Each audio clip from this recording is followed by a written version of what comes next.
हर सुबह की तरह मैंने रवि को बस स्टॉप पर छोड़ा। उस दिन मेरे पति धनंजय इंदौर से आने वाले थे। मैं उनका इंतज़ार कर रही थी। उन्होंने सुबह फ़ोन किया था कि वो भोपाल के लिए निकल रहे हैं।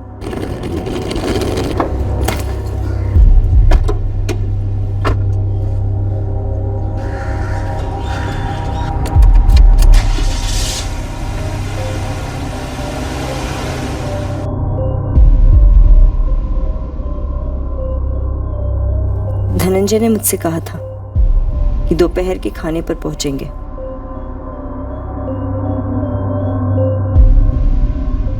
लेकिन जो हमने सोचा था वैसा होने वाला नहीं था।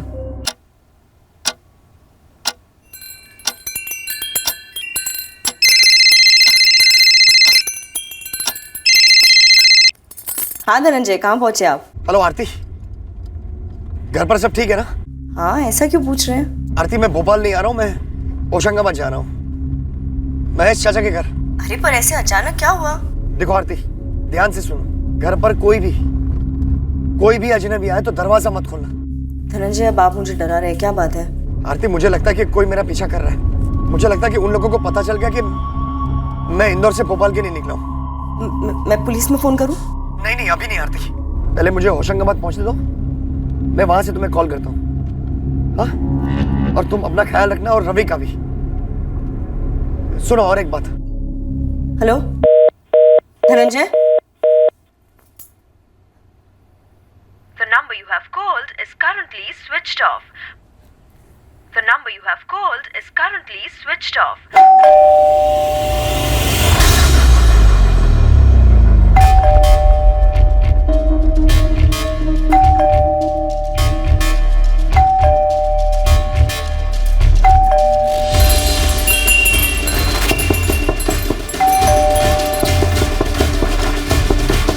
मम्मी, मम्मी,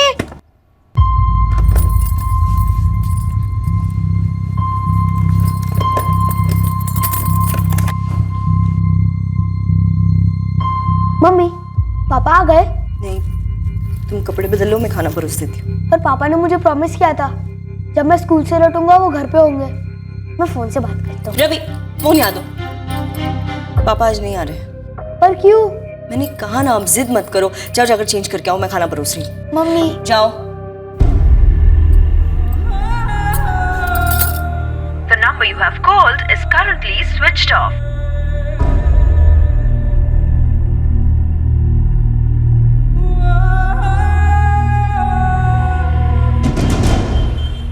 तब से लेकर अब तक उनका फोन बंद आ रहा है। मुझे बहुत डर लग रहा है सर। मेरी तो ये समझ में नहीं आ रहा है कि मैं अपने बेटे रवि को क्या जवाब दूं, कैसे बताऊं। आरती जी, आपने होशंगाबाद फोन किया धनंजय के चाचा को? कल शाम को मैंने महेश चाचा जी को फोन किया था। धनंजय यहाँ आने वाला था? नहीं बेटा, मुझे तो खबर ही नहीं कि वो यहाँ आने वाला है। धनंजय ने तो कोई फोन भी नहीं किया मुझे। अब माजरा क्या है आरती बेटा? चाचा जी, धनंजय यहाँ भोपाल के लिए निकले थे, फिर फोन करके कहा कि कोई उनका पीछा कर रहा है और उनकी जान खतरे में है। ये क्या कह रही हो बेटा? तब फोन क्यों नहीं किया? उन्होंने कहा कि वो खुद आपके पास आ रहे हैं और मुझे पुलिस में भी जाने के लिए मना किया।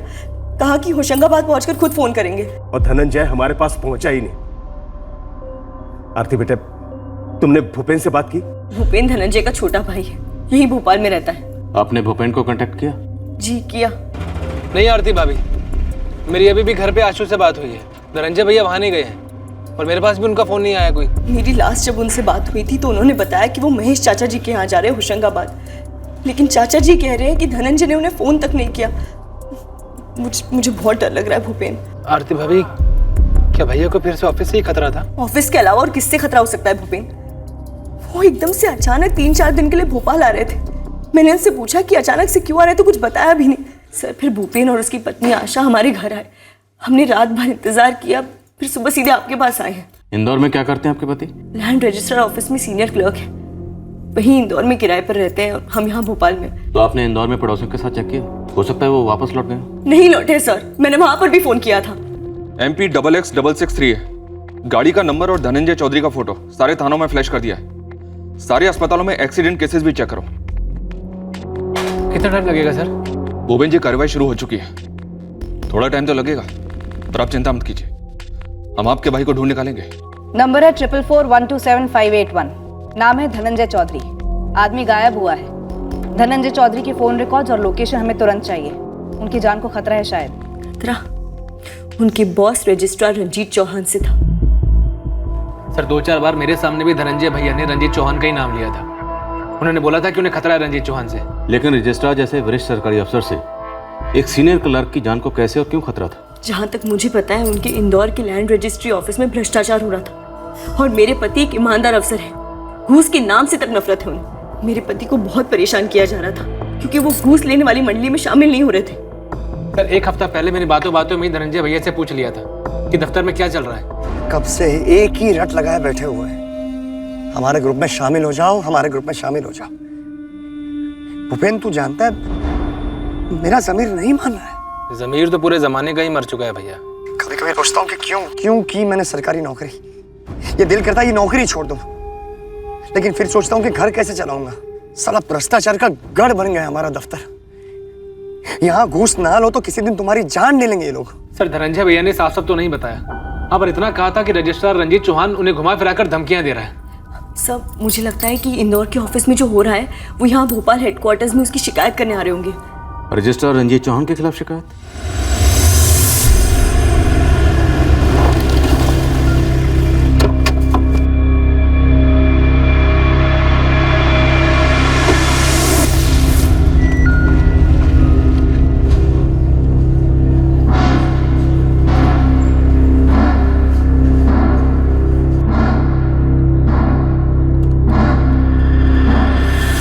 सर। हाँ मुकेश। सर वो भोपाल पुलिस से फ़ोन आया था। किस बारे में? धनंजय चौधरी गायब हो गए। गायब मतलब? सर कल ही की बात है, पुलिस यहाँ पहुँच रही है। सारे फाइल्स और डिटेल्स मेरे टेबल पे जल्दी। सर वो धनंजय वाली फाइल्स ना? और कौन से मुकेश? समझ गए।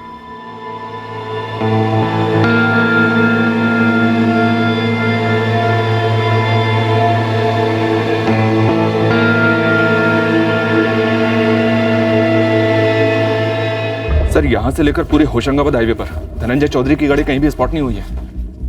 अगर कोई धनंजय का पीछा कर रहा था और उसमें कामयाब भी हुआ तो इतनी बड़ी गलती नहीं करता कि धनंजय को ले जाए और उसकी गाड़ी पीछे छोड़ दे। रूट पर जितने भी गैराज हैं सब पर धावा बोलो। पूरी पॉसिबिलिटी है कि गाड़ी वहाँ लाई गई होगी, पुरानी पहचान मिटा के नया जन्म देने के लिए। देखिए अभी तक अस्पताल से एक भी ऐसा एक्सीडेंटल केस सामने नहीं आया है जो धनंजय चौधरी से मेल खाता, लेकिन हम उन्हें ढूंढ निकालेंगे। हमारे सर इंदौर के लिए रवाना हो गए। मैम प्लीज आप सर से कहिए कि थोड़ा जल्दी करें प्लीज। मैडम वो लोग बहुत खतरनाक हैं। हम भी कम नहीं हैं। आप हम पर पूरा भरोसा रखिए, हम उन्हें ढूंढ निकालेंगे।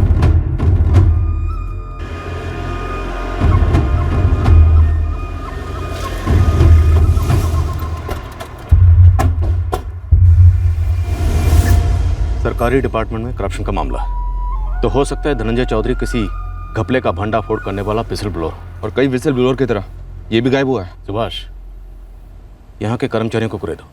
धनंजय चौधरी गायब हुआ तो जाहिर सी बात है बहुत सी बातें हुई होंगी और हो रही होंगी। सर मैं ज़रा से रजिस्ट्रार रंजीत चौहान को टटोलता हूँ।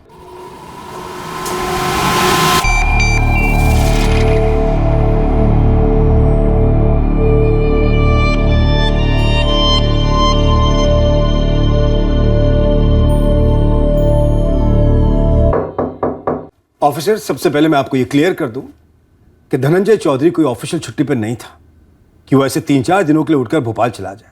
हमारे लिए वो ऑफिस में एब्सेंट था, कल भी और आज भी एब्सेंट, और यही मौजूदा हकीकत है। हकीकत यह है कि धनंजय चौधरी गायब है और हकीकत यह भी है कि धनंजय चौधरी की पत्नी आरती और उसके भाई भूपेन चौधरी ने दोनों ने शक की उंगली आप पर उठाई। मुझ पर? उन दोनों का कहना है कि आप धनंजय चौधरी को परेशान कर रहे थे। मैं धनंजय को परेशान कर रहा था? मैं? धनंजय चौधरी न सिर्फ मेरे ऑफिस में बल्कि जिस ऑफिस में उसने काम किया है उन सब के लिए वो परेशानी था, मुसीबत था, सरदर्द था।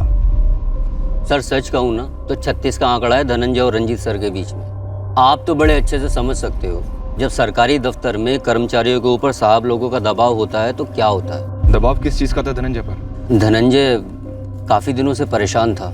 आप चाहो तो शारदा जी से पूछ लो, वो आपको सब कुछ सच सच बता देंगी। दबाव की बात तुमने छेड़ी है, इसलिए पहले तुम सही सही बताओ, बोलो धनंजय के ऊपर दबाव किस चीज़ का था? रजिस्ट्रार सर, मेरा मतलब रंजीत सर धनंजय को इस दफ्तर से आउट करवाना चाहते थे। वजह? कुछ फाइल्स थी जो शायद धनंजय को क्लियर करनी थी, पर उसने नहीं की। कैसी फाइल्स? और धनंजय ने क्लियर क्यों नहीं की? अब देखो साहब, इससे ज़्यादा मेरा मुंह मत खुलवाओ। मैं आपको पहले ही सामने से इतनी बड़ी टिप दे चुका हूँ। अब इसमें हमें घसीट कर हमारे ऊपर और दबाव मत डालिए। मैं बाल बच्चों वाला आदमी हूँ, और वैसे भी मुझे धनंजय की तरह इस दफ्तर से गायब होने का कोई शौक नहीं है साहब। दबाव था। अब सही कह रहे हैं ऑफिसर, दबाव था धनंजय, पर दबाव किस बात का था, क्यों था, उसका सारा चिट्ठा इन फाइलों में बंद है।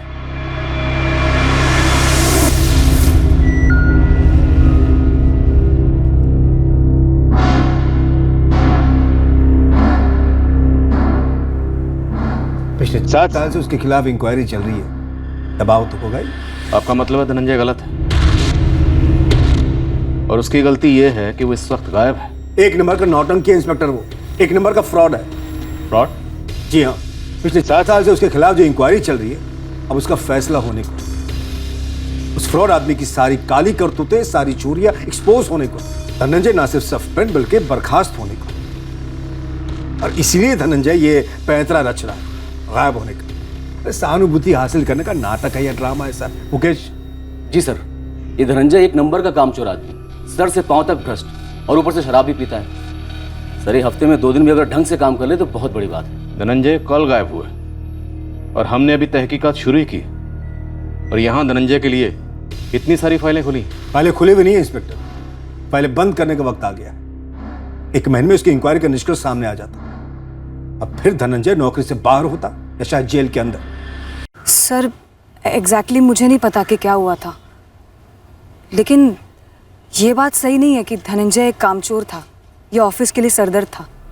वो अपना काम ठीक से करता था। ये बात मेरी समझ में नहीं आ रही है कि धनंजय का सर्विस रिकॉर्ड क्वेश्चनिंग में क्यों आया, और धनंजय के खिलाफ इंक्वायरी में खुद रंजीत सर इतना इंटरेस्ट क्यों ले रहे थे।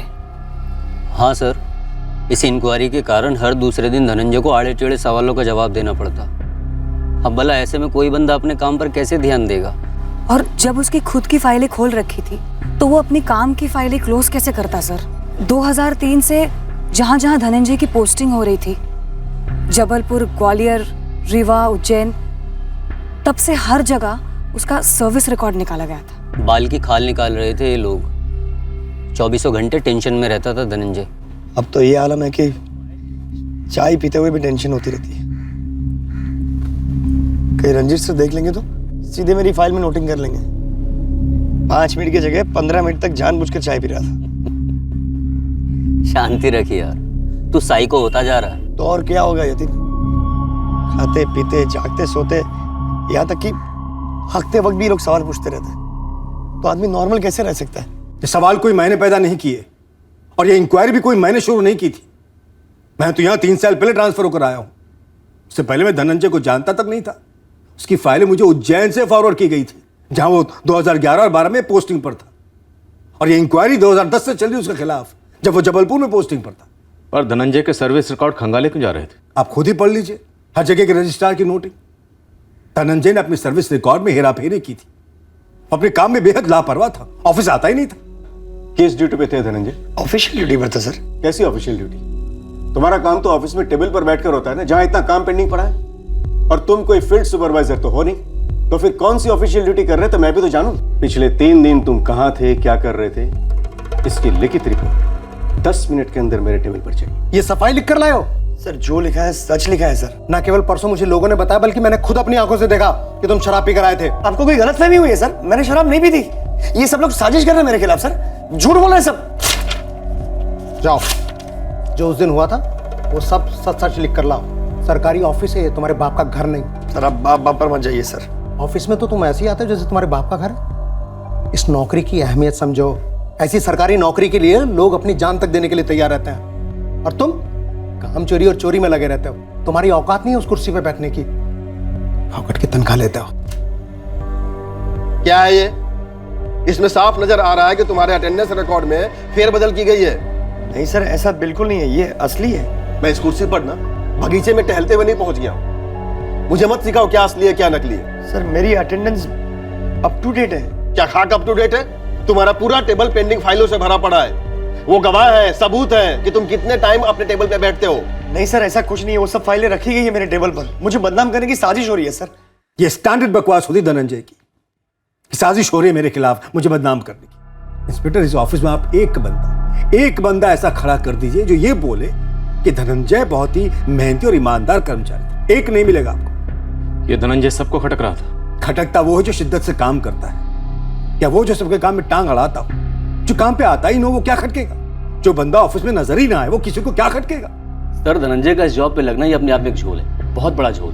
धनंजय की फर्जी अपॉइंटमेंट हुई थी, उसी की इंक्वायरी चल रही थी जिसका 1 महीने में निष्कर्ष आना था।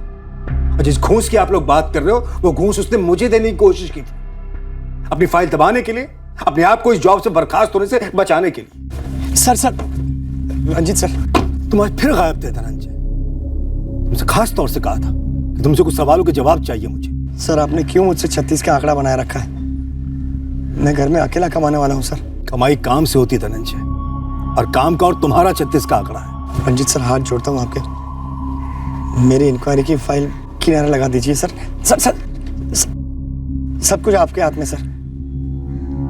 आप जो बोलेंगे मैं आपके हाथ में रख दूंगा सर। मतलब? जो भी गिफ्ट चाहिए तो गिफ्ट, या फिर कोई भी जमीन पास करवानी हो तो मैं आप ही का सपोर्ट करूंगा सर। तुम्हारी हिम्मत कैसे भी ब्लडी रास्कल। सर अंग्रेजी में आप गाली देंगे तो भी गाली तो गाली ही रहेंगी ना। मैं सुनूंगा नहीं sir. Get lost you third grade आदमी। अपनी काली करतूतों को छिपाने के तुम मुझे घूस देने की जुर्रत कर रहे हो? मुझे भूल गए कि मैं रजिस्ट्रार हूं। आप रजिस्ट्रार हैं तो मैं भी रास्ते का कंकड़ नहीं हूं सर। आपसे एक ही लेवल नीचे का अफसर हूं, और मेरे लेवल से भी आपको नीचे गिरा सकता हूं सर, काफी नीचे। घूस नहीं ली तो अब धमकी दे रहे हो? मेरी नौकरी मेरी पहचान है सर, मेरी जिंदगी है, और उसे बचाने के लिए मैं कुछ भी कर सकता हूँ, कुछ भी। यहाँ उल्टा चोर कोतवाल को डांटने वाला मामला है, और ये धनंजय चौधरी कोई गायब वायब नहीं हुआ है, चुप के बैठा होगा कहीं ताकि मुझ पर कीचड़ उछले। चौहान साहब, अगर आप धनंजय चौधरी के बारे में इतना सब कुछ जानते हैं तो ये भी बता दीजिए कि इस वक्त धनंजय चौधरी कहाँ छुप कर बैठा हो? आपका ये सवाल साफ दर्शाता है कि आपको वाकई मुझ पर शक है। शक ना करने की कोई वजह भी तो नहीं है। वजह आपको मिलेगी जबलपुर के रजिस्ट्रार किशोर होलकर से। एक बार बात कीजिए उनसे, आपको पता चलेगा कितना बड़ा फ्रॉड है ये धनंजय चौधरी। जी सर। इस 13 साल की सर्विस में धनंजय चौधरी के खिलाफ छोटे से छोटा मेमो भी इशू हुआ हो वो मुझे चाहिए। जी सर। सर, जबलपुर में तो धनंजय के खिलाफ पुलिस कंप्लेन भी हुई थी। ओह यस, ये कैसे भूल गया, लेकिन ये इंस्पेक्टर तो पहले से मुझ पर शक कर रहा है। तो ये सबूत जबलपुर से मिलने दो। किशोर होलकर जी बोलेंगे तो ज्यादा सही लगेगा। अजीब है सर, धनंजय के कुछ कलीग्स हैं, वो धनंजय की काफी हिमायत कर रहे हैं। उनका कहना है कि धनंजय को वाकई में परेशान किया जा रहा था, और धनंजय का बॉस रंजीत चौहान और उसका मुलाजिम मुकेश, ये दोनों धनंजय की अलग ही तस्वीर पेश कर रहे हैं। एक भ्रष्ट और कामचोर कर्मचारी। धनंजय की कार का क्या स्टेटस है? ट्रेस नहीं हुई है सर। 3 अलग अलग टीम्स ने सारे रूट को 4 बार स्कैन किया। सारे गैरेज और वर्कशॉप वालों की क्वेश्चनिंग भी की गई है सर।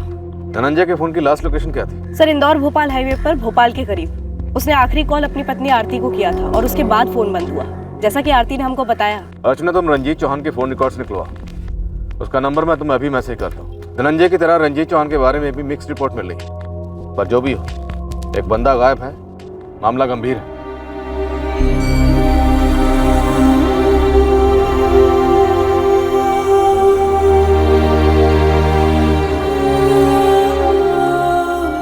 पापा वापस आ जाएंगे ना चाचू? हाँ रवि, तुम्हारे पापा बिल्कुल वापस आ जाएंगे। मुझे बहुत डर लग रहा है चाचू। रवि बेटा, इसे डरते नहीं, तुम्हारे पापा जल्दी लौट आएंगे। दादाजी, मम्मी कुछ बोल क्यों नहीं रही है? भोपाल सवेरा आपके लिए लेकर आ रहा है एक एक्सक्लूसिव ब्रेकिंग न्यूज। क्यों 2 दिनों से गायब है इंदौर लैंड रजिस्ट्रार ऑफिस का एक सीनियर क्लर्क जो भोपाल के लिए रवाना हुआ था?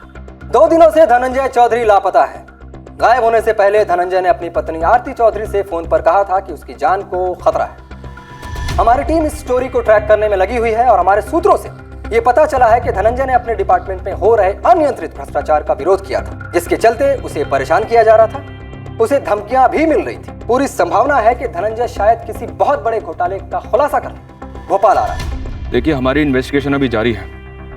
इस वक्त हम आपके साथ और कुछ शेयर नहीं कर सकते। सर, सुनने में आया है कि धनंजय चौधरी के गायब होने के इन्वेस्टिगेशन से ज्यादा आप धनंजय के बारे में ही तहकीकात कर रहे हैं। क्या धनंजय एक विसल ब्लोअर था? क्या ये एक और विसल ब्लोअर के ऊपर हमले का केस है? हमने ऐसा कुछ भी नहीं कहा और हम नहीं जानते कि आपको ये न्यूज़ कहां से मिली है। फिलहाल हमारी प्रायोरिटी है धनंजय चौधरी को ढूंढना और वो हम कर रहे हैं। मेरे पति भ्रष्ट है?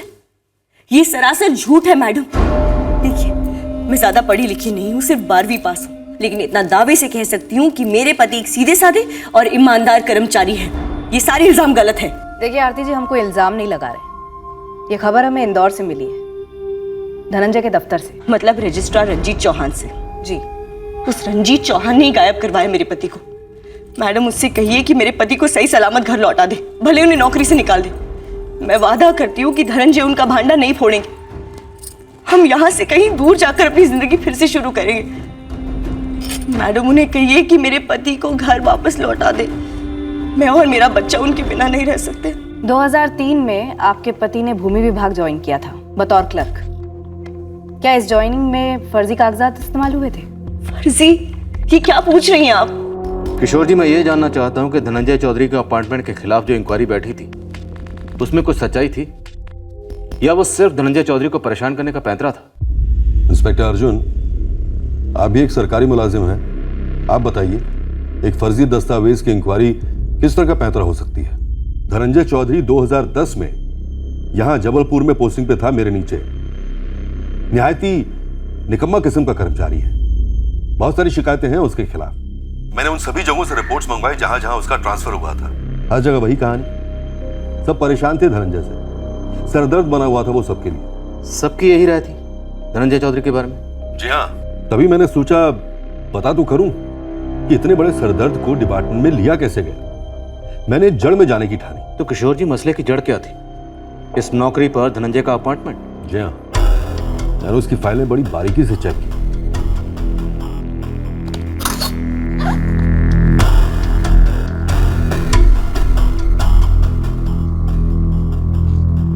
अनीता, इस धनंजय चौधरी को गोद लिया गया था। डॉक्यूमेंट्स तो यही कहते हैं सर। 2003 में उज्जैन के लोअर डिवीजन क्लर्क विश्वास साहू का देहांत हुआ, जिसकी जगह पर धनंजय को नौकरी दी गई और विश्वास साहू ने धनंजय को 1995 में गोद लिया था। सर, मैंने उज्जैन के ऑफिस जाकर भी चेक किया। वहाँ के रिटायर असिस्टेंट रजिस्ट्रार मिलिंद दास से मेरी बात हुई। धनंजय की अपॉइंटमेंट के टाइम वो ही ड्यूटी पर थे। उन्होंने बताया कि धनंजय के असली पिता जगन्नाथ चौधरी उज्जैन के रजिस्ट्रार रह चुके हैं। वो 1999 में रिटायर हुए और 2006 में उनका देहांत हुआ। क्या नॉनसेंस है ये? धनंजय के असली पिता सरकारी कर्मचारी थे, जिनके जीते जी एक लोअर डिवीजन के दूसरे कर्मचारी विश्वास साहू ने धनंजय को गोद लिया था। अनीता जी, ऐसा है ना, धनंजय के पिता जगन्नाथ जी उज्जैन के रजिस्ट्रार थे। तब ये विश्वास साहू उनका बहुत खास हुआ करता था। 2003 में दफ्तर में विश्वास साहू को दिल का दौरा पड़ा था, हम सब के सामने।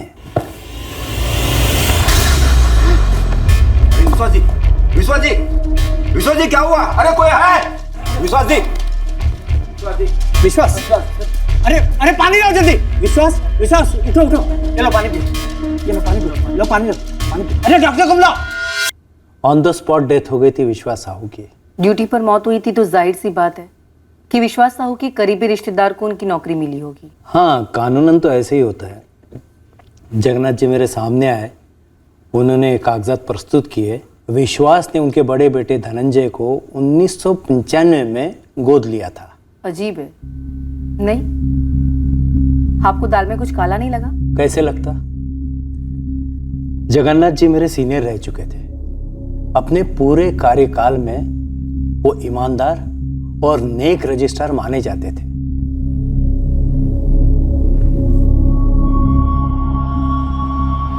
ठीक से चेक कर लीजिए मिलिंद जी। अरे जगन्नाथ जी, आप शर्मिंदा कर रहे हैं। मैं तो बस फॉर्मेलिटी के लिए देख रहा हूँ। आपसे ज़्यादा सटीक दस्तावेज में कोई हो ही नहीं सकता। अरे ऐसी बात नहीं है मिलिंद जी, विश्वास मेरे बेटे समान था।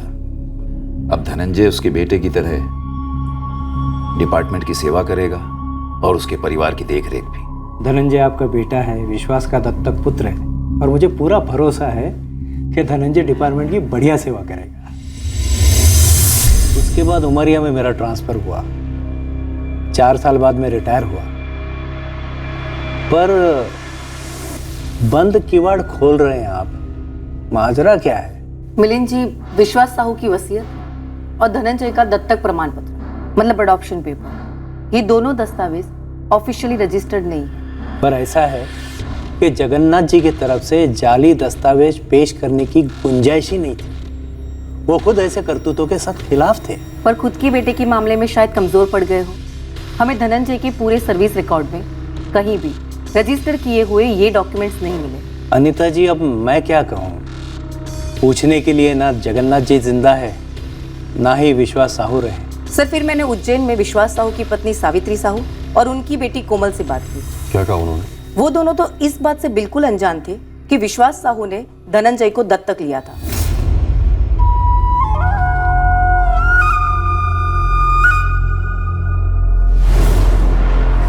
नहीं अनीता जी, हमें इसके बारे में कुछ भी पता नहीं। पापा ने हमसे इस बारे में कभी कोई जिक्र नहीं किया कि उन्होंने जगन्नाथ जी के बेटे धनंजय भैया को गोद ले रखा है। क्या कोई फ्रॉड नजर आ रहा है आपको? इस बारे में मैं क्या कहूँ आपको? जगन्नाथ जी ऐसा क्यों करेंगे? क्या वो ऐसा कर सकते हैं? जगन्नाथ जी खुद चाहे जितने भी सीधे रहे हो अनीता, भाई ये डॉक्यूमेंट्स टेढ़े हैं, जाली हैं, इनकी कोई मान्यता नहीं है। तो नेचुरली धनंजय की अपॉइंटमेंट भी अमान्य है, इनवैलिड है। पूरी तरह से सर। ट्रिब्यूनल के अफसर को मैं जानती हूँ, उनकी भी यही राय है। तब जाकर मैंने एक्शन शुरू कर दिया इंस्पेक्टर साहब, और इसकी वजह थी सिर्फ और सिर्फ धनंजय चौधरी का उपद्रवी बर्ताव। किशोर जी, हम धनंजय का पक्ष भी जानकर रहेंगे, और पहले धनंजय चौधरी हमें मिले तो। लेकिन मैं रंजीत चौहान से 100% सहमत हूँ इंस्पेक्टर साहब। धनंजय चौधरी न सिर्फ किसी ऑफिस के लिए सरदर्द है, बल्कि एक मंजा हुआ फ्रॉड भी है। उज्जैन और जबलपुर में लोगों को सरकारी नौकरी दिलाने का लालच देकर कई बार ठग चुका है। किशोर जी, बड़ी दिलचस्प बात। धनंजय चौधरी की बुराइयों का पिटारा तभी खुला जब धनंजय चौधरी गायब हो गए। आपका मतलब क्या है इंस्पेक्टर साहब? देखिए, ये एक सरकारी डिपार्टमेंट है जहां पर एक फ्रॉड कर्मचारी के खिलाफ ऑफिशियल इंक्वायरी चल रही है, वो भी एक अरसे से। और जहां तक धनंजय के लोगों को ठगने का मामला है, तो ऐसी बातें कई बार उछली भी थी, लेकिन सबूत नहीं मिला था क्योंकि धनंजय सभी से कैश लेता था। और ठगी की पार्टियों में से भी कभी किसने केस नहीं किया? क्यों नहीं किया?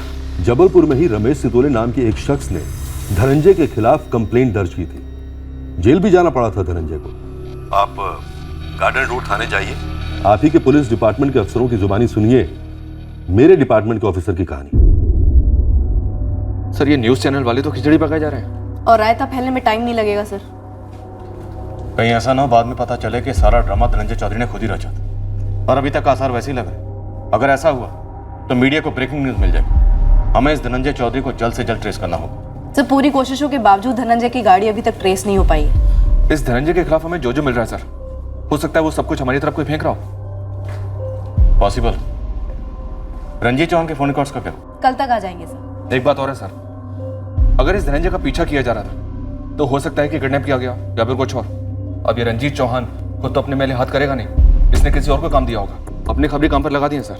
सुभाष, तुम जबलपुर जाओ, वहाँ गार्डन रोड पुलिस स्टेशन में रमेश सितोले ने धनंजय के खिलाफ पुलिस कंप्लेंट दर्ज करवाई थी। किशोर होलकर का कहना है कि रमेश के साथ हुए फ्रॉड के लिए धनंजय को जेल भी हुई थी। वहाँ जाओ और पूरी डिटेल निकलो, पता करते हैं हकीकत क्या है। पता तो चले क्या वाकई धनंजय लोगों को फंसा रहा था या फिर उसे फंसाने के लिए लंबे अरसे से प्लानिंग चल रही थी। अर्चना, तुम उज्जैन पुलिस से कांटेक्ट करो, उनसे कहो कि धनंजय को दत्तक लेने वाले विश्वास साहू की फैमिली से मिले। यहाँ दाल में कुछ तो काला जरूर, और दाल क्या है काला क्या है ये अभी क्लियर नहीं है, पर हो जाएगा। हम दाल में काला ढूंढ रहे थे, धनंजय के अतीत में और उसके आसपास के लोगों के वर्तमान में। पर इससे पहले कि हम इस दाल को चखते, हमारे इस केस की दाल। तकरीबन 3 करोड़ घूस दिए रंजीत चौहान को विजय चावला ने, ये जमीन एने करवाने के लिए। पर जब ये फाइल मेरे पास आई तब मैंने कई सवाल उठाए। शायद इसीलिए मुझे हमेशा के लिए खामोश कर दिया जाएगा। मैं इनके रास्ते का कांटा बन गया हूँ। आरती, मुझे नहीं पता सही क्या है गलत क्या है। मुझे बस इतना पता है कि मैं इस गिरोह का हिस्सा नहीं बन सकता। मुझे मेरे पिताजी से जो सिद्धांत मिले मैं उन पर अमल करता रहूंगा, फिर चाहे जो हो जाए। इतना याद रखना, मैं रहूं या ना रहूं, पर तुम्हारा सर हमेशा फक्र से ऊंचा रहेगा। मैं तुमसे और रवि से हमेशा प्यार करता रहूंगा। तुम्हारा धनंजय। धनंजय को पता था उसे निशाना बनाने वाले, इसलिए वो इंदौर से जान बचाकर घर वापस आ रहे थे।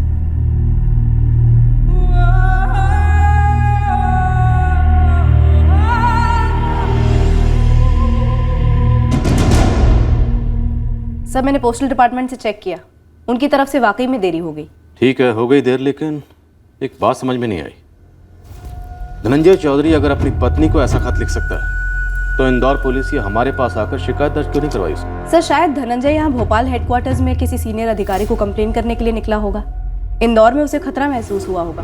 अर्चना, आरती से बात करनी होगी, पता करना होगा कहीं ये दोनों मियाँ बीवी की मिली भगत तो नहीं है। सर, ये तो मतलब टू मच हो गया है। ये आप आरती से पूछ रहे कि उसने और धनंजय ने मिलकर कोई साजिश रची है? मेरी समझ नहीं आता कि आप लोगों के सवालों का क्या जवाब दूं। मुझे नहीं पता कि धनंजय ने मुझे वो लेटर क्यों लिखा, क्यों मुझे फोन करके बताया कि कोई उसका पीछा कर रहा है। आप लोगों को लगता है मेरे पास इन सवालों के जवाब है? आपने खुद कहा कि आपको अपने पति धनंजय के ऑफिस के काम के बारे में कुछ नहीं पता, पर फिर भी आपके पति धनंजय चौधरी ने ऑफिस से रिलेटेड इश्यूज को लेकर चिट्ठी आपको लिखी, ना इंदौर के किसी कलीग को ना पुलिस को। मुझे लगता है आप लोगों को भी पैसे मिले हैं सारा इल्जाम मुझ पर और धनंजय पर लगाने के लिए, इसलिए पहले दिन से आप उस रंजीत चौहान के इशारों पर नाच रहे हैं। आरती जी, ये मेरे उस सवाल का जवाब नहीं है जो मैंने आपसे पूछा। और एक सवाल है, आपको 17 नवंबर की दोपहर को यह पता चल गया था कि आपके पति धनंजय चौधरी की जान को खतरा है, और आप हमारे पास आई 18 नवंबर, पूरा एक दिन इंतजार करने के बाद। क्यों?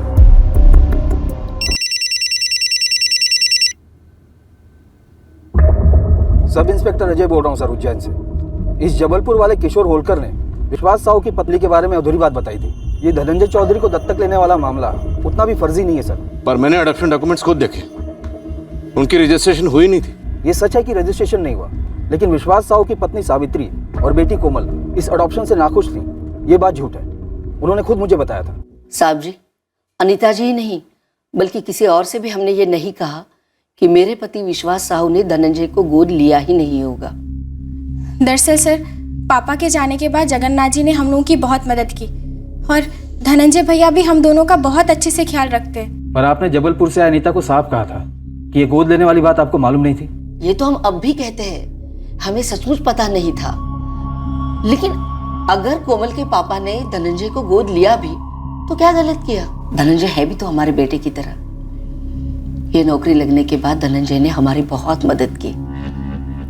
धनंजय और उसके परिवार के कई सारे उपकार हैं हम पर। और सर, पापा के अचानक गुजर जाने के बाद वो जॉब मुझे मिल भी जाती, लेकिन शायद मैं वो जॉब करती भी नहीं। इसलिए पापा ने जो किया वो हमारे हिसाब से सही किया है। और अनीता जी दफ्तर की तरफ से पूछताछ कर रही थी, तो भला हम उन्हें अपने घर की बात क्यों बता दें? और हमने कहा हमें नहीं पता, लेकिन सर इसका मतलब ये नहीं है कि वो डॉक्यूमेंट फर्जी था। सर, विश्वास साहू की मौत अचानक हुई थी 2003 में, पर अडॉप्शन के पेपर तो 1995 के हैं। शायद रजिस्टर न किए हों, पर अडॉप्शन आपसी सहमति से हुआ होगा। पूरा मामला फर्जी है ये कह नहीं सकते। सही कह रहे हो अजय, थैंक यू। अगर रजिस्ट्रेशन फर्जी नहीं है तो हो सकता है धनंजय इतना बड़ा फ्रॉड या चंट ना हो जितना इंक्वायरी वाले बता रहे हैं। हाँ सर, मुझे भी यही फीलिंग आ रही है। पर अगर धनंजय के दिल में कोई चोर नहीं था और उसकी जान को खतरा था खुद अपने डिपार्टमेंट से, तो उसे हमारे पास आना चाहिए। वो नहीं आया।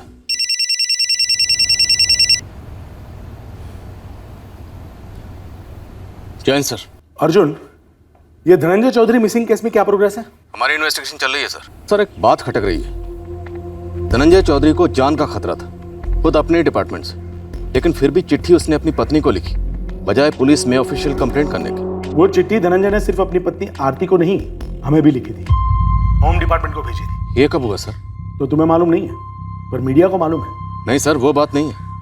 हमारी तहकीकात आगे बढ़ रही है, पर वो धनंजय को लेकर काफी कंफ्यूजिंग बयान आ रहे हैं। ये मामला पॉलिटिकल होता जा रहा है। वो विजय चावला, इंदौर का बिल्डर, उसके रूलिंग पार्टी के साथ पॉलिटिकल कनेक्शन है। सर, हमें जल्दी कोई ब्रेक थ्रू मिलने की उम्मीद है।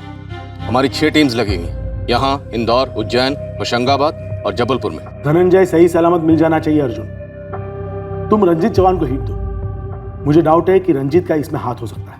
हमें भी ऐसा। भाभी, कहाँ जा रही हैं आप? धनंजय इतने दिनों से गायब है। ना पुलिस कुछ करी, ना कोई और कुछ कर रहा है। अब मैं खुद ढूंढूंगी उन्हें, और जब तक वो मिलेंगे नहीं, मैं उन्हें घर वापस न ले आऊं। मैं चैन से नहीं बैठने वाली हूं।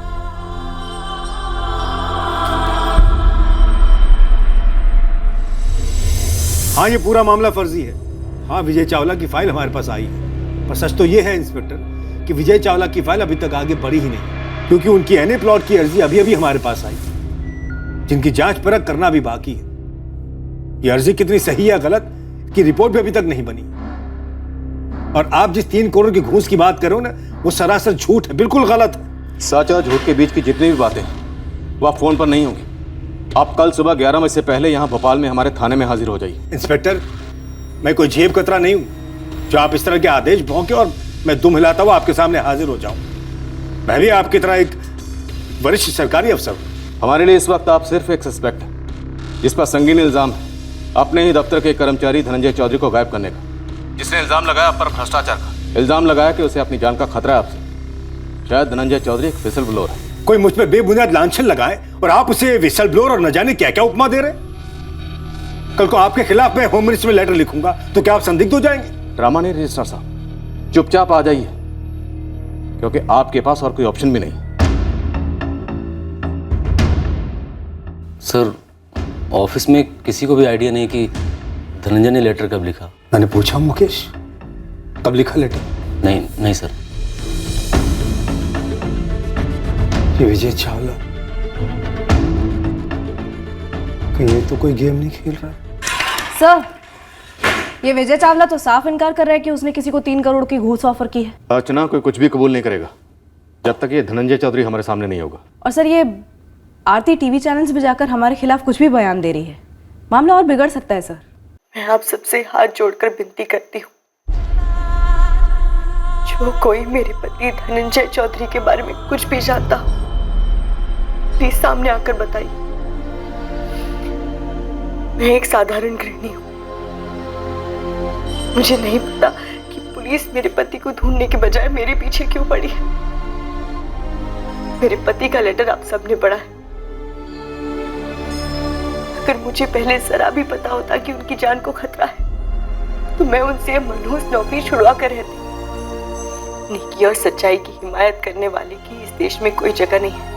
ब्लोअर इंदौर के सीनियर क्लर्क धनंजय चौधरी की गाड़ी आखिरकार होशंगाबाद के जंगलों में पुलिस को मिल गई, लेकिन धनंजय की अभी तक कोई खबर नहीं। पर अभी भी मामले की स्पष्ट तस्वीर उभर कर नहीं आ रही। सवाल यह है कि धनंजय को ढूंढने में क्या पुलिस की तरफ से काफी देर हो गई है? विश्वसनीय सूत्रों से भोपाल सवेरा को एक खास जानकारी मिली है कि पाई गई गाड़ी के अंदर खून के निशान हैं। पर फिलहाल इस खबर की पुष्टि होना बाकी है।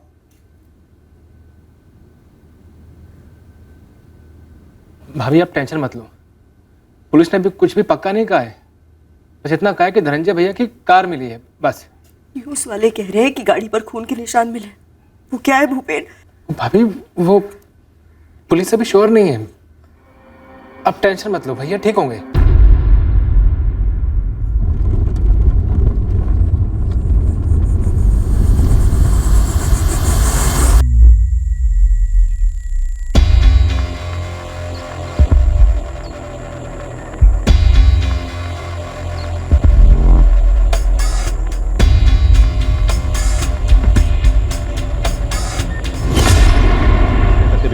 सर, 4 टीम्स पूरे जंगल को छान रही है। अभी तक कहीं से कुछ रिपोर्ट नहीं हुआ है।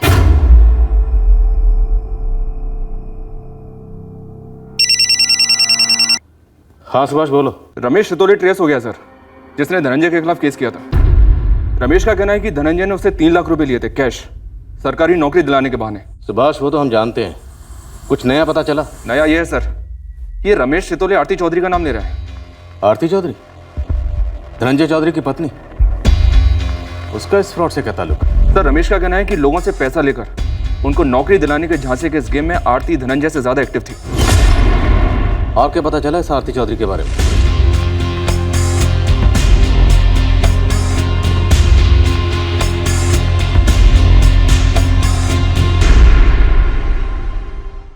सच क्या था और झूठ क्या था, हम दोनों से ही अभी कोसों दूर थे। हर मोड़ पर लगता कि पलड़ा एक तरफ झुक रहा है, पर दूसरे ही मोड़ पर उसका उल्टा होता। या तो ये बहुत ही पेचीदा साजिश रची गई थी हमें इस तरह गुमराह करने के लिए, या फिर हमारी तहकीकात अपने आप से ऐसे मोड़ ले रही थी जो हमें कंफ्यूज किए जा रही थी। पर हमारा शक मजबूती से गहरा होता जा रहा था कि आरती कोई ना कोई गेम खेल रही है। मानो वो कोई सूत्रधार थी, कोई कठपुतली का।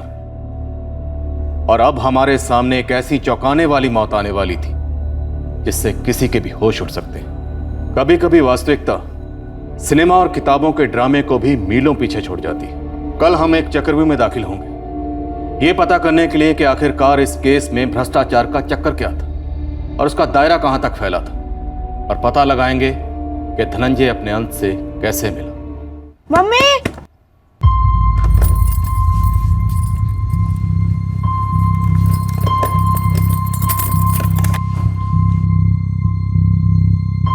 मम्मी, पापा आ गए? नहीं, तुम कपड़े बदल लो, मैं खाना परोस देती हूँ। पर पापा ने मुझे प्रॉमिस किया था जब मैं स्कूल से लौटूंगा वो घर पे होंगे। मैं फोन से बात करता हूँ। रवि, फोन याद दो। पापा आज नहीं आ रहे। पर क्यों? मैंने कहा ना, अब जिद मत करो। जाओ जाकर चेंज करके आओ, मैं खाना परोस रही हूँ। ये धनंजय चौधरी कहीं गायब नहीं हुआ होगा। ये फिर से कोई फ्रॉड कर रहा होगा जैसा इसने मेरे साथ किया था। रमेश, तुमने जबलपुर पुलिस से कहा था कि तुम्हारे साथ जो फ्रॉड हुआ उसमें धनंजय के साथ उसकी बीवी आरती भी शामिल थी। जी बिल्कुल थी। हुआ क्या था? साहब, मैं सरकारी नौकरी के लिए हाथ पैर मार रहा था तो मुझे धनंजय टकरा गया। जी धनंजय जी, मतलब 3 लाख मैं कैसे जुटा पाऊंगा? भाई सरकारी नौकरी है रमेश, सरकारी नौकरी आसानी से नहीं मिलती। नीचे से ऊपर तक हर नट बोल्ट को ग्रीस लगाना पड़ता है। तगड़ा जैक लगा मैंने तुम्हारे लिए। और भाई नौकरी मिलने के बाद तो बटर होंगे ना। सरकारी नौकरी है भाई, सोने की खान है। नहीं धनंजय भाई, मैं क्या कह रहा था कि फिर भी 3 लाख बहुत ज़्यादा है। मैं कह रहा कुछ थोड़ा बहुत कम नहीं हो सकता? अबे सबसे मिनिमम पैकेज ऑफर कर रहा हूँ, सोच लो। नहीं दे सकते हो तो ठीक है, जिंदगी में कभी नहीं मिलेगी सरकारी नौकरी। माफ़ करना धनंजय भाई, मुझसे ना हो पाएगा। साहब, एक बात तो मुझे मालूम ही नहीं थी कि जितनी सरकारी नौकरी पाने की तलब मुझको थी उससे दुगनी तलब तो धनंजय को मुझसे पैसा ऐंठने की थी। आरती? हाँ बताता हूँ साहब। धनंजय मुझे बोला कि तुम घर आ जाओ, जो भी बात करनी है हम आमने सामने बैठकर कर लेते हैं। तो साहब मैं उसके घर चला गया। घर गया तो वहाँ धनंजय था ही नहीं सर। चाय लीजिए रमेश जी। हाँ जी। भाभी जी कब तक आएंगे धनंजय जी?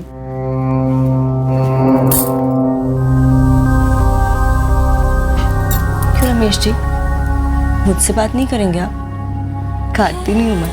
नहीं भाभी जी, ऐसी तो कोई बात नहीं है वो, लेकिन धनंजय जी ने बुलाया था ना, वो पैसे कम करने की बात करनी थी। वो ना दरअसल दफ्तर में अटक गए हैं। तो जी अब क्या करें फिर, मैं फिर आता हूँ, चलता हूँ। आपको जिंदगी भर मलाई खानी है या नहीं? जी भाभी जी समझा नहीं मैं कुछ। क्या? सरकारी नौकरी ना दुधारू गाय है, मलाई ही मलाई। कुछ 1000 रुपए बचाने के चक्कर में कहीं लाखों की गाय ना गवा बैठो। 3 लाख रुपए हाथ का मैल है इस नौकरी के लिए। कल को जब हर महीने 3-3 लाख मिलेंगे, घर गाड़ी गहने बनेंगे, तो हर पल हमें याद करेंगे आप। रमेश जी, अब तोल मोल भाव ना ही करो और हिम्मत करो। 3 लाख ले आओ, वादा करते हैं जिंदगी जन्नत बना देंगे आपकी। मैं तो बस क्या बताऊं सर। सब कुछ बताओ। इस जन्नत के वादे में सिर्फ नौकरी थी या कुछ और? मालूम हो रहा है इस आरती की अदा पर लुढ़क ही गए थे तुम। नहीं मैडम, मैं कमज़ोर ज़रूर पड़ गया था, लेकिन मैंने ऐसा वैसा कुछ भी नहीं होने दिया साहब। हाँ, उस चंट औरत की चिकनी चुपड़ी बातों में आकर धोखा खा गया, दे बैठा 3 लाख रुपए। रमेश सितौले की शिकायत दर्ज करने के बाद ही हमने धनंजय और उसकी पत्नी आरती चौधरी दोनों को गिरफ्तार कर लिया था। अरे सर झूठ बोला ये रमेश सिसोले। मुझे उसने 3 लाख रुपए दिए, तो कोई तो सबूत होगा उसके पास। ऐसे कैसे आपने मान ली उसके बाद? सर देखिए, हम भी सरकारी नौकर है आपकी तरह। सर सुनिए। मैडम, मैंने इस रमेश सितौले का नाम तक नहीं सुना है। आप प्लीज मुझे घर जाने दीजिए, मेरे 4 साल का बेटा अकेला है घर पे। सरकारी नौकरी का झांसा देकर 3 लाख रुपए लूटते वक्त तुझे अपने बच्चे का ख्याल नहीं आया? मैडम, वो झूठ बोल रहा है, लेकिन मेरा रवि सच में घर पे अकेला है। प्लीज मुझे जाने दीजिए। रवि घर पर नहीं है, हमने उसे तेरे देवर भूपेन और उसकी पत्नी के हवाले कर दिया। मैडम रुकिए। लेकिन रमेश सितौले ने धनंजय और उसकी पत्नी आरती चौधरी को पैसे दिए थे, इस बात का हमारे पास कोई सबूत नहीं था। इसी 1 हफ्ते के बाद ही धनंजय और उसकी पत्नी आरती चौधरी की जमानत हो गई। रमेश के अलावा और भी लोग होने चाहिए। कुछ लोग जो धनंजय को जानते हैं, उनका कहना है कि ऐसे काफी लोग थे जिनको धनंजय ने ठगा था। हाँ, हो सकता है, लेकिन सबूत लेकर कोई सामने नहीं आया। और जनरली इस तरह की डीलिंग कैश में होती है जिसका सबूत मिलना मुश्किल होता है, इसे हम लोग ज्यादा कुछ कर नहीं पाए। वो धनंजय और आरती है ना, अव्वल नंबर के ठग है, बहुत पहुंची हुई चीज है। और वो औरत आरती, वो तो जहरीली नागिन है, नागिन। बहुत मुखौटे हैं उसके। आप सबको लगेगा कि भोली भाली औरत है, लेकिन ऐसा कुछ भी नहीं। उसके बाद तुम आरती से मिले? मिला था, वो अपने पैसे मांगने गया। ये लो। अब बता, कौन से पैसे? मैंने जो 3 लाख रुपए दिए थे उसकी बात कर रहा हूं मैं। अच्छा, उस बहाने से तुमने मेरे कपड़े फाड़े, मेरी इज्जत पर हाथ डाला, मेरी साड़ी उतारने की कोशिश की। कितनी घिनौनी सोच है आपकी रमेश जी। पैसे मांगने के बहाने घर पर आए, और जब घर पर कोई नहीं तो मेरा बलात्कार करने की कोशिश की। धमकाने लगी, बोली बलात्कार का केस ठोक दूंगी। आप लोग भी बच के रहिएगा, वो आपके साथ भी कुछ भी कर सकती है। वो कब क्या खेल खेलेगी किसी को कुछ भी नहीं पता। सर, सिर्फ ब्लड ग्रुप मैच होने से यह साबित नहीं होता कि ये खून धनंजय का ही है, और ये भी साबित नहीं होता कि धनंजय मारा जा चुका है। ऊपर से आप कह रहे थे कि धनंजय संदिग्ध है फ्रॉड का। धनंजय और उसकी बीवी आरती सस्पेक्ट है या विक्टिम, इन दोनों पॉसिबिलिटीज के बीच हम दीवार पे लगी घड़ी के पेंडुलम की तरह झूल रहे। कभी लगता है विक्टिम, कभी लगता है सस्पेक्ट। और ऊपर से होशंगाबाद और उसके आसपास के इलाकों में कोई लाश नहीं मिली अभी तक। आप लोगों को दोनों किस्म के सिग्नल्स मिल रहे हैं, इस धनंजय के बारे में और उसकी वाइफ आरती के बारे में। तो मैं पूरे दावे के साथ तो ये नहीं कह सकता हूँ कि ऐसा ही हुआ होगा, पर हो सकता है कि माजरा कुछ और ही हो। जैसे कि करप्शन, घूसखोरी। इन मामलों को साबित करना आसान नहीं होता है, तो हो सकता है इस करप्शन के पर्दे की आड़ में कोई और ही जाल बुना जा रहा हो। ये पूरी साजिश धनंजय की खुद की रचाई हुई हो। उसने खुद गाड़ी को जंगल ले जाके छोड़ा हो और उस पर खून के दाग छोड़ दिए।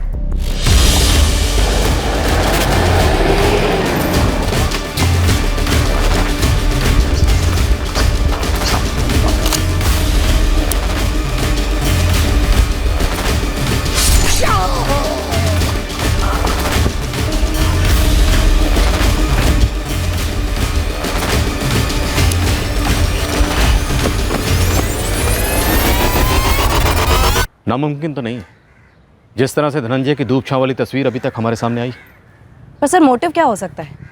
अपनी नौकरी को बचाने के लिए सहानुभूति बटोरने की कोशिश, या फिर किसी और ही एंगल के बारे में बात कर रहे हैं? जी मैम, कोई और एंगल की, जो इस नौकरी, करप्शन वगैरह से अलग हो। कोई अफेयर हो शायद। यानी धनंजय की इंदौर में कोई प्रेमिका हो जिसके लिए वो आरती को छोड़ना चाह रहा हो? क्वाइट पॉसिबल मैम, लेकिन सर इसका उल्टा भी तो हो सकता है कि शायद अफेयर धनंजय का नहीं, आरती का हो। देखिए, अगर वाकई में धनंजय की जान खतरे में थी और अगर वाकई में उसे मारा गया है, हो सकता है कि उसके पीछे आरती का हाथ हो।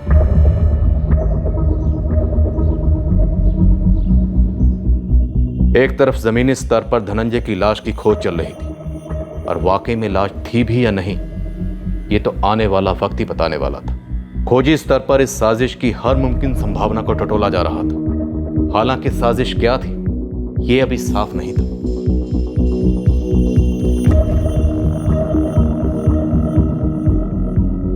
सर, आरती के कॉल रिकॉर्ड्स किसी भी अफेयर की तरफ इशारा नहीं कर रहे। धनंजय के कॉल रिकॉर्ड्स में भी इंदौर की किसी ऐसी औरत का नंबर फीचर नहीं हो रहा है जो इस बात की तरफ इशारा करे कि धनंजय ने उसके साथ मिलकर कोई प्लानिंग की होगी। सर, अगर ये दोनों इतने शातिर हैं जितना कि सुनने में आया है, तो इन शातिरों के पास 2 मोबाइल फोन्स भी हो सकते हैं, 3 भी हो सकते हैं, 4 भी हो सकते हैं, जिनके बारे में हमें कोई खबर ही नहीं है। खबर तो हमें पता करनी पड़ेगी अर्चना, किसी को कुछ ना कुछ तो पता ही होगा। मुझसे और क्या पता करना चाहते हैं सर आप? जिन लोगों से मालूम पड़ सकता है कि मेरे भाई के साथ आखिर हुआ क्या है, उनसे तो आप पूछ नहीं रहे हैं। वो और क्या जानना चाहते हैं मुझसे? कोई ऐसी बात जो बहुत ज्यादा प्राइवेट हो, जो सिर्फ आपको पता हो, और जो बताने से आप चूक गए हो। ऐसी क्या बात हो सकती है? कोई इशारा तो दीजिए आप। भूपेन जी, हमारा थाना आपकी दुकान से 10 मिनट की दूरी पर है। हम आपका इंतजार कर रहे हैं।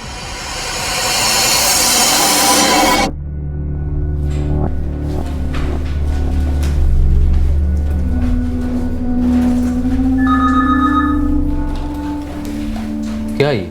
मुझे वॉलंटरी रिटायरमेंट लेनी है मुकेश जी। कोई खास वजह? जी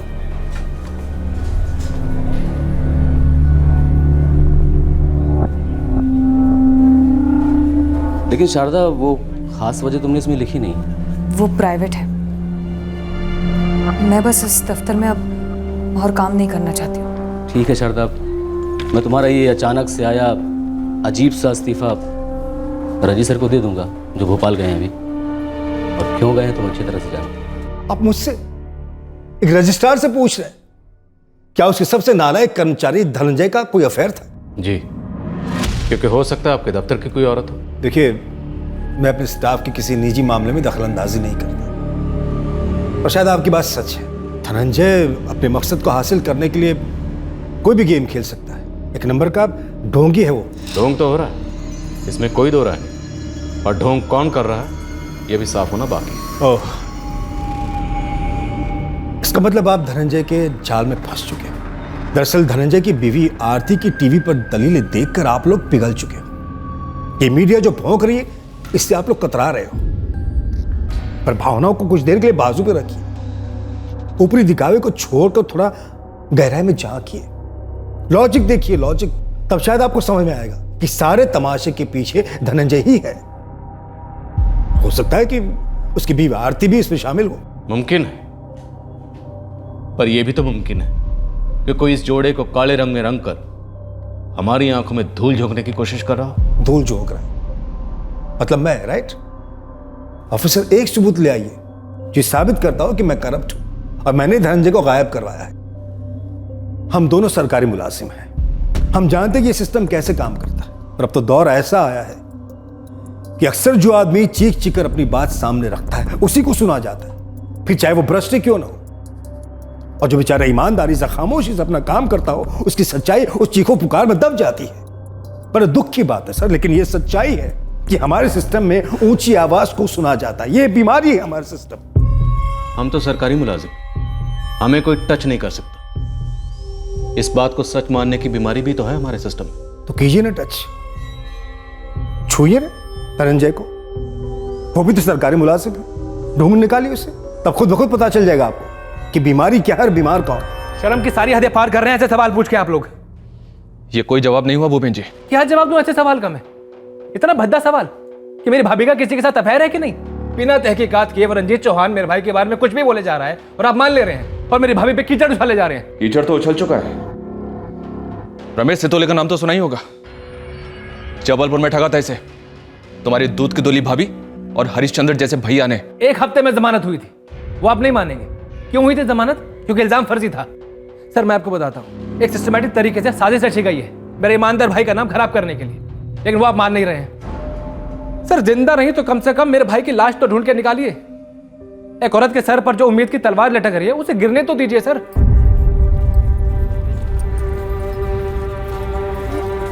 मैं पुलिस से ये कहने आई हूँ कि जो भी पूछना है मुझसे मेरे मुंह पर पूछे। पीछे से उस रमेश सितोले को ले आए मुझ पर कीचड़ उछालने के लिए, वो रमेश जो सालों पहले हमारी जिंदगी में कहर बनकर टूटा था। आरती जी, आपको क्या लगता है कि पुलिस कुछ शक्तिशाली लोगों को बचाने की कोशिश कर रही है? आपको क्या लगता है कि आपके पति धनंजय चौधरी को भ्रष्टाचार की चौखट पे बलि का बकरा बनाया जा रहा है? और क्या हो सकता है? आप मीडिया वाले सब जानते हैं, फाइल पर फाइल खुल रही है, नई फाइलें बन रही हैं, सिर्फ एक मकसद से, ताकि मुझे और मेरे लाकर कहती कि उस रंजीत चौहान ने मुझे अपने साथ सोने को कहा, मैंने मना कर दिया तो सारी भड़ास मेरे पति पर निकाल दी। जैसे भी होता मेरे पति का पीछा छूट जाता उस रंजीत से, लेकिन मैंने सब कुछ भी किया नहीं किया, समझे आप? सर होशंगाबाद पुलिस को नर्मदा में एक डेड बॉडी मिली है।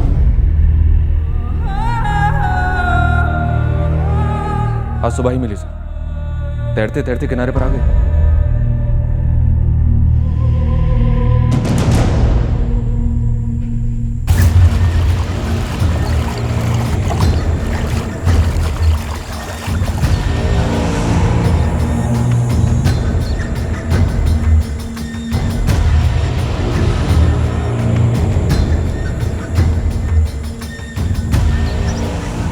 हमें यह अंदाजा था लाश धनंजय चौधरी की हो सकती है। कई दिनों से हमारी टीम जंगलों में सर्च कर रही थी उसे। लाश धनंजय की ही है सागर? धनंजय की हो सकती है सुभाष, ब्लड ग्रुप मैच कर रहा है। और एक डिटेल है जो बवाल खड़ा कर सकती है। क्या? पोस्टमार्टम रिपोर्ट के मुताबिक मौत 4 दिन पहले हुई, यानी 24 नवंबर या 25 नवंबर को। धनंजय 17 नवंबर को गायब हुआ, यानी अगवा करने के बाद 1 हफ्ते तक उसे जिंदा रखा गया था। और मौत कैसे हुई? बॉडी की सारी हड्डियां तोड़ दी गई हैं सुभाष। बहुत ही भयंकर मौत हुई होगी, शायद तड़पा तड़पा कर। इस वक्त बॉडी होशंगाबाद सिविल हॉस्पिटल में।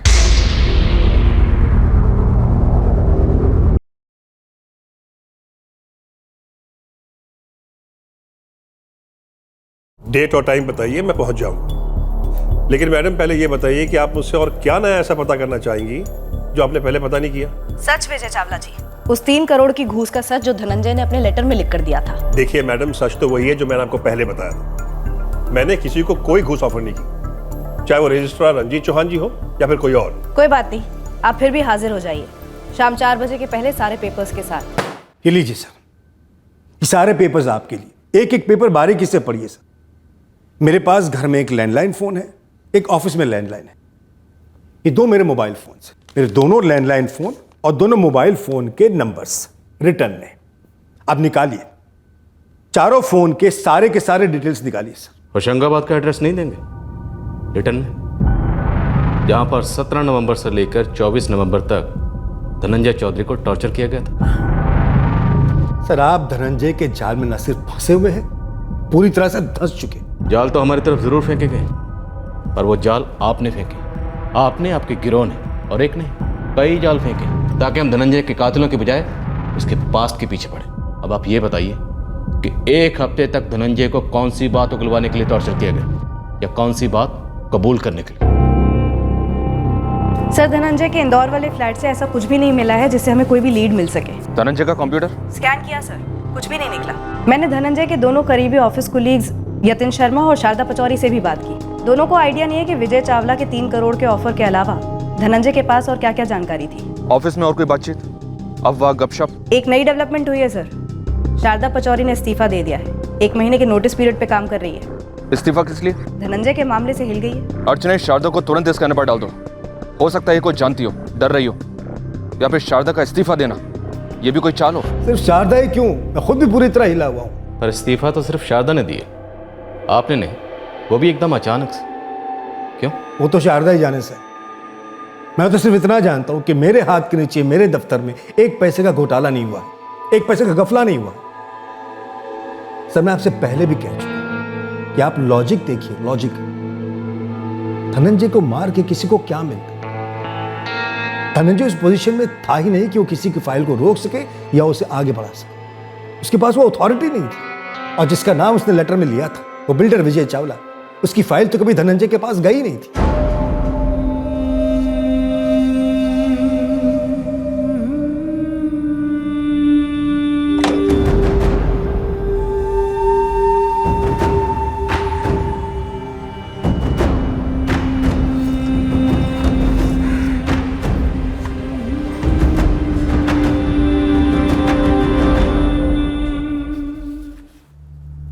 आपने बुलाया सर? हाँ मुकेश, ये एक लेटर की 2 कॉपीज है। एक रजिस्टर्ड पोस्ट करनी है और दूसरी हैंड डिलीवर करनी है। भोपाल, आरती चौधरी की है। जी। आरती चौधरी ज्वाइन कर रही हैं? मैं उसे जॉब ऑफर करना पड़ेगा मुकेश, और कोई विकल्प नहीं हमारे पास। उसके मृत पति की जगह उसे नौकरी मिल सकती है। भाभी जॉब अगर भोपाल में होता तो एक बार ज्वाइन करने की सोच भी सकते थे। मैंने सोच लिया भूपी, मैं इंदौर जाऊंगी। मतलब भाभी इंदौर, वहाँ हमारा कोई भी नहीं है। धनंजय की यादें हैं। आप चाहें तो रवि को हम संभाल लेंगे, आप जाएं। नहीं भूपी, रवि मेरे साथ जाएगा। इंदौर में भी बहुत अच्छे स्कूल्स हैं। मैं इंदौर के ऑफिस में फ़ोन करके बता दूंगी कि मैं 2 हफ्ते बाद ज्वाइन करने वाली हूँ। 0 लीड्स। अभी तक तो 0 ही है सर। कुछ भी पता नहीं चल रहा है कि 7 दिनों तक धनंजय को कहाँ छुपा कर रखा गया। सर शारदा की सर्वेलेंस की 0, हर ब्रांच ऑफिस में तहकीकात की 0, विजय चावला को खंगाला, वहां भी 0 लीड्स। मतलब बैक टू पवेलियन, जहाँ थे वहीं। अफेयर वाले एंगल ने कुछ स्कोर किया? सर अगर अफेयर रहा भी होगा तो आरती की तरफ से रहा होगा, लेकिन सर अगर इस वक्त हमने उस एंगल को टच भी किया तो मीडिया मैदानी जंग छेड़ देगी। सर अब तो आरती को इंदौर में धनंजय की जॉब भी मिल गई है। बहुत शातिर खिलाड़ी है ये आरती। पुलिस और मीडिया दोनों की गर्मी ठंडे होने का इंतजार कर रही होगी।